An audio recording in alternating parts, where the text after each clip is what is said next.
ভাবুন তো, আকাশে মেঘ আছে কিন্তু বৃষ্টি নেই, অথচ মানুষ চাইলেই সেই মেঘ থেকে বৃষ্টি নামিয়ে আনতে পারে। এটা কোনো সায়েন্স ফিকশন নয়, বরং বাস্তব। আর সেই প্রযুক্তিতে বিশ্বে সবচেয়ে এগিয়ে রয়েছে চীন।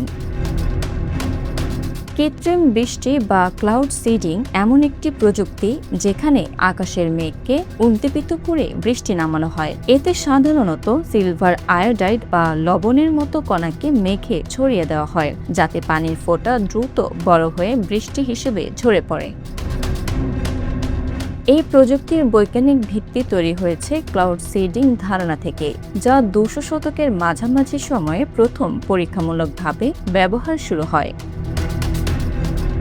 চীন এই প্রযুক্তিকে শুধু পরীক্ষার মধ্যে সীমাবদ্ধ রাখেনি, তারা এটিকে নিয়ে গেছে এক নতুন উচ্চতায়। বিশ্বের সবচেয়ে বড় কৃত্রিম বৃষ্টি কর্মসূচি পরিচালনা করছে চীন, যার তত্ত্বাবধানে রয়েছে চায়না মেটিওরোলজিক্যাল অ্যাডমিনিস্ট্রেশন। তাদের লক্ষ্য খরা মোকাবেলা, কৃষি উৎপাদন বৃদ্ধি, বায়ু দূষণ কমানো, এমনকি বড় বড় জাতীয় অনুষ্ঠানের সময় পরিষ্কার আকাশ নিশ্চিত করা। উদাহরণ হিসেবে ২০০৮ সালের বেইজিং অলিম্পিকের উদ্বোধনী অনুষ্ঠানের আগে আকাশের মেঘ সরিয়ে দিতে কৃত্রিম বৃষ্টি ব্যবহার করেছিল চীন। তবে এখানেই শেষ নয়। ২০২৫ সালের মধ্যে চীন এমন একটি বিশাল আবহাওয়া নিয়ন্ত্রণ ব্যবস্থা গড়ে তুলতে চেয়েছে, যা প্রায় ৫.৫ মিলিয়ন বর্গ কিলোমিটার এলাকা কভার করতে পারে। ভাবতে পারেন, একটি দেশের অর্ধেক আকাশ মানুষের নিয়ন্ত্রণে। কৃষকদের জন্য এটি আশীর্বাদ। খরার সময় যখন ফসল নষ্ট হওয়ার উপক্রম, তখন এই প্রযুক্তি বৃষ্টি এনে জীবন ফিরিয়ে দিতে পারে। এছাড়া চীন দূষণ কমাতেও এটি ব্যবহার করছে। বৃষ্টি নামিয়ে বাতাসের ধুলা ও ক্ষতিকর কণা ধুয়ে ফেলা হয়।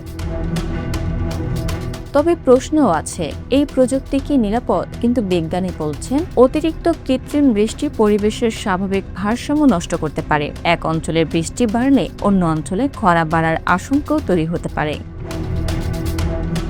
আরেকটি বড় বিতর্ক, এই প্রযুক্তি কি ভবিষ্যতে আবহাওয়া যুদ্ধ এর অস্ত্র হতে পারে? কারণ যদি একটি দেশ তার নিজের আকাশ নিয়ন্ত্রণ করতে পারে, তাহলে কি অন্য দেশের আবহাওয়াও প্রভাবিত হতে পারে? চীন ইতোমধ্যে উন্নত স্যাটেলাইট, ড্রোন এবং রকেট ব্যবহার করে এই প্রযুক্তিকে আরও শক্তিশালী করছে। তাদের লক্ষ্য একটি স্মার্ট ওয়েদার সিস্টেম তৈরি করা, যেখানে ডেটা অ্যানালাইসিসের মাধ্যমে ঠিক কখন কোথায় বৃষ্টি দরকার তা নির্ধারণ করা যাবে।